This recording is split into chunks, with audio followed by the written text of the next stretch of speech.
South China Morning Post, 5th of September 2022, the U.S. has missed the boat on engaging Pacific Island nations. Solomon Island prevents foreign Navy ships from entering its waters while finalizing the port visit approval process. The Solomon Islands signed a security agreement with China in April. Relations between the tiny island state and the United States have been tense. Last week, a U.S. Coast Guard vessel was barred from making a routine port call without formal government approval. Yet, with no apparent link between the incident and China, White House National Security Council spokesman John Kirby said in a separate statement that we've seen the Chinese try to bully and coerce nations throughout the Indo-Pacific to do their bidding at the expense of upholding a free and open Indo-Pacific. The surge in anti-China hype by the U.S. can be traced to frustration over its diplomatic failures to entice Pacific Island states away from China. Australia, the U.S. closest ally in the region, is trying its best to help Washington win favor diplomatically. Australia's new administration, led by Anthony Albanese, is already suspicious of the intentions behind China's growing physical presence in the Pacific through its various infrastructure developments. The primary sources of friction are the recent Chinese investments in the Solomon Islands and Papua New Guinea. Penny Wong, Australia's new foreign minister, has made 3 urgent visits to neighbouring Pacific Islands since taking office in May.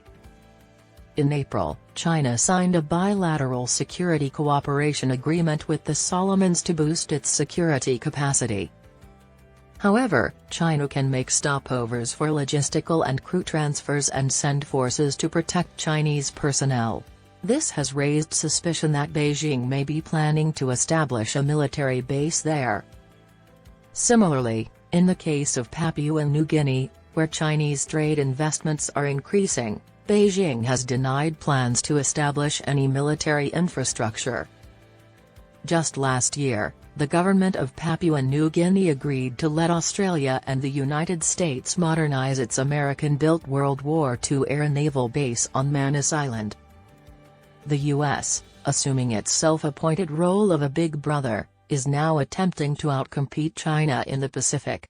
Washington has adopted a 3-pronged strategy, which includes using the China threat to fan fear among Pacific Island nations and create security groups. The U.S. has pledged to increase financial assistance to the region to $60 million a year, with funding to boost climate resilience and marine conservation. However, despite all these assertive plans, the U.S. and Australia are finding it hard to outdo China's growing regional influence. They have learned well in recent years how to effectively use the China card to extract more money from Washington and its allies while maintaining closer ties with Beijing. There are 2 fundamental flaws in the U.S. approach to these island states. Unlike the Chinese, the Americans focus on financial assistance as the only way to win over Pacific Island nations. Chinese aid in the region is not limited to providing money. Beijing also focuses on much-needed infrastructure development and engaging local businesses in bilateral trade. Washington has neither the capacity nor the will to directly engage in infrastructure development or bilateral trade with Pacific Islands.